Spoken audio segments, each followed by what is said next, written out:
RMC Politique, le journal du off. Tout ce que vous n'avez pas vu, tout ce que vous n'avez pas entendu, le journal du off vous emmène chaque matin dans les coulisses de la campagne présidentielle. Bonjour Juliette Drose. Bonjour Anaïs, bonjour à tous. Emmanuel Macron n'est pas encore candidat, mais les stratèges de la Macronie affinent leur stratégie. C'est le off du jour. Oui, celui qu'on surnomme le maître des horloges veut choisir le bon timing pour entrer dans la campagne. Et certains de ses proches veulent se servir de l'Union européenne comme d'un tremplin. Vous le savez, début 2022, la France prendra les rênes de l'Europe. Et il y a une date qui est marquée en rouge dans l'agenda du président. C'est le 19 janvier. Ce jour-là, Emmanuel Macron doit prononcer un grand discours à Strasbourg, puis débattre avec les députés européens. Les parlementaires vont le bousculer. Ce sera en réalité le premier débat, résume un stratège du Palais qui milite pour une candidature du président juste dans la foulée. Une candidature en janvier qui aurait un autre objectif, se donner le temps de reconquérir les Français. Oui, car en 5 ans, l'image d'Emmanuel Macron s'est un peu abîmée, sentiment d'un président arrogant, hors sol, déconnecté. Un ministre proche de Macron résume la situation. C'est comme en 2017, mais à l'envers. Il y a 5 ans, les Français disaient « il est jeune, il est sympa, mais est-ce qu'il peut être président ?» Aujourd'hui, c'est plutôt « ok, il est président, mais est-ce qu'il est proche de nous ?» Et en attendant le candidat, la campagne a déjà commencé à La République En Marche. Ce week-end à Avignon, il y avait tout le gratin de la Macronie. Ministres, parlementaires, cadres, militants. Les sondages sont flatteurs, mais gare à l'excès de confiance, avertit un cadre. Rien n'est écrit, regardez Éric Zemmour. En privé, un ministre encore plus dubitatif.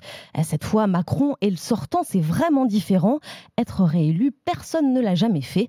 Personne depuis Jacques Chirac, en tout cas. Pendant ce temps-là, à droite, d'anciens cadres de Debout la France, pas tendre avec leur ancien patron. Oui, ambiance glaciale hier au Cirque d'Hiver. Premier meeting de Nicolas Dupont-Aignan. Des drapeaux tricolores mollement agités, des gradins clairsemés. 700 participants alors que la salle peut en accueillir 1600. C'était crépusculaire, hors du temps. Quel gâchis, commente cet ancien de Debout la France parti avec 200 cadres rejoindre le Rassemblement national en 2017. Le Cirque d'Hiver, on le remplissait sans effort. Un autre transfuge du parti se désole. Il a le même programme que Marine Le Pen. On ne comprend pas pourquoi il reste désespérément seul. Seul peut-être, mais qu'importe les critiques, Nicolas Dupont-Aignan veut aller jusqu'au bout. Il a d'ailleurs déjà réuni 450 parrainages pour se présenter à l'élection présidentielle. Il lui en manque 50. Nicolas Dupont-Aignan ira les chercher du côté des agriculteurs à Clermont-Ferrand au salon de l'élevage jeudi où il croisera une certaine Marine Le Pen. Ils pourront toujours invoquer les mesures sanitaires pour ne pas se serrer la main. Et puis vous avez aimé Zemmour, Mélenchon. Vous allez peut-être adorer Zemmour Onfray. Le journaliste débat ce soir avec le philosophe. Ça se passe au Palais des Congrès de Paris. Et à guichet fermé, s'il vous plaît, 3700 places et plus aucun ticket. Tout a été vendu en l'espace de 10 jours. Le philosophe Michel Onfray face au journaliste Éric Zemmour. 2 heures de débat.